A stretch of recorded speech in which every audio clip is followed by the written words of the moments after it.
This is Darkside from Rinse FM, interviewing N-Type outside Forward here at the end. Okay, an important point to make is now dubstep's reaching a much wider audience and is able to fill bigger venues such as the end behind us. It gets a lot of Radio 1 play at the moment as well. Is there a part of you that wants to keep the scene more smaller and exclusive and underground? Well, I like the exclusivity, like especially of like the raves and the dubs and stuff. But I mean, I think it's wicked that dubstep's growing and getting bigger and bigger. But I think I don't want it to get like super commercial, you know what I mean? Yeah. But I want it to sort of keep that underground edge. But like just the people who are into it, like enjoy it for what it is, like good like underground music. You know what I mean? Yeah. So yeah, man, like whatever, it's all good. Like let it grow. Like let the world take it on. It's a world sound. You know what I mean? Yeah, no, it's not just like in East or South or wherever. You know what I mean? It's all over the world, you know, so I think it's healthy, man. Keep it growing, but like keep the respect for the underground, you know. Yeah, no, I totally agree. And you've been playing around London obviously for a long while now, but you've also been going abroad as well. What other cities outside other than London are having it then? In the UK or outside?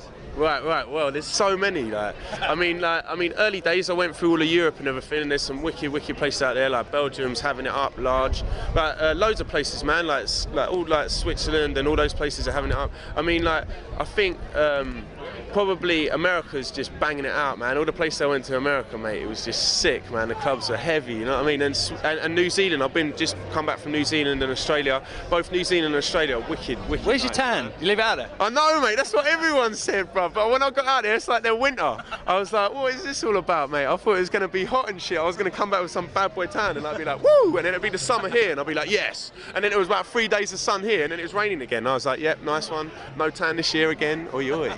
This is N-Type, definitely the personality of dubstep. What do you reckon? Nah. All right, I've got a very, very bold question to ask you. Now this, I haven't teed you up, but I want to know your truthful answer and I'm going to hit you with it. Godfather of dubstep. Is there one name you can give me? Well, I mean, like, from back in the day, I reckon, like, Godfather business, I'd have to say, like, Horsepower or something like that, because they were the sort of first really dubby, like, garagey sort of sounding stuff that I heard. But then there was also, like, people like LB and, like, Zed Bias and people like that who were there, and I mean, like, yeah, I suppose, yeah, probably would be, like, somewhere between, like, probably Horsepower, yeah.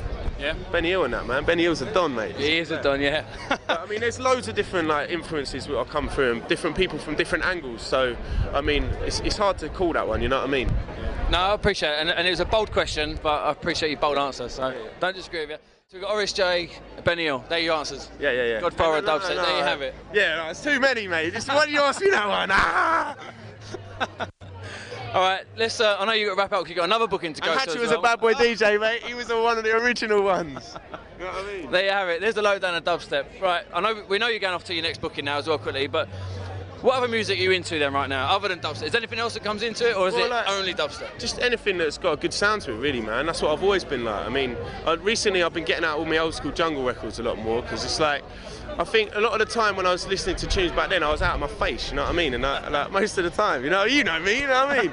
So like now I've just been going back through it and just enjoying it all, man. I enjoy it all, man. Anything that's good is good in my opinion, you know what I mean? I'm not too like fussed about genre.